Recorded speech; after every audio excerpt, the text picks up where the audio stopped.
ఆయన కృప నిన్ను కాచి కాపాడుతుంది, ఆయన కృప నిన్ను విడిచిపోదు అంటున్నాడు. దేవునికి స్తోత్రం కలుగును గాక. ఈ యొక్క ప్రవచన వాక్కు నీ జీవితంలో నిశ్చయముగా నెరవేర్చబడును గాక. ఆయన కృప, ఆయన సన్నిధి, ఆయన సమాధానము నిశ్చయముగా నీకు తోడయండి.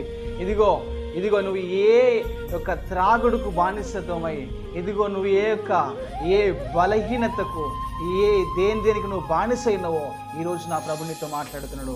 వాటన్నిటికీ విడుదల చేస్తున్నాము. ఇదిగో నా ప్రభు నీతో మాట్లాడుతున్నాడు. ఇదిగో నీకు తన కృప నీతోనే ఉన్నది. ఇదిగో చెట్టుకు మంచు ఏ విధముగా ఉన్నదో ఆయన నీకు ఆ విధముగా ఉన్నాడు. అందుకనే ఇదిగో మాట్లాడుతున్నాడు కదా, నా కృప నేను విడిచిపోదు. దేవునికి స్తోత్రం కలుగును గాక. ఈ యొక్క వాక్యం విన్న ప్రతి ఒక్క బిడ్డలను దేవుడు దీవించి నిశ్చయముగా నా ప్రభువు ఆశీర్వదించి ఫలాభివృద్ధి చేయును గాక. దేవునికి నిత్య మహిమ కలుగును గాక. ఆయన కృప, ఆయన సన్నిధి, సమాధానము ప్రతి ఒక్కరికి తోడై నడిపించి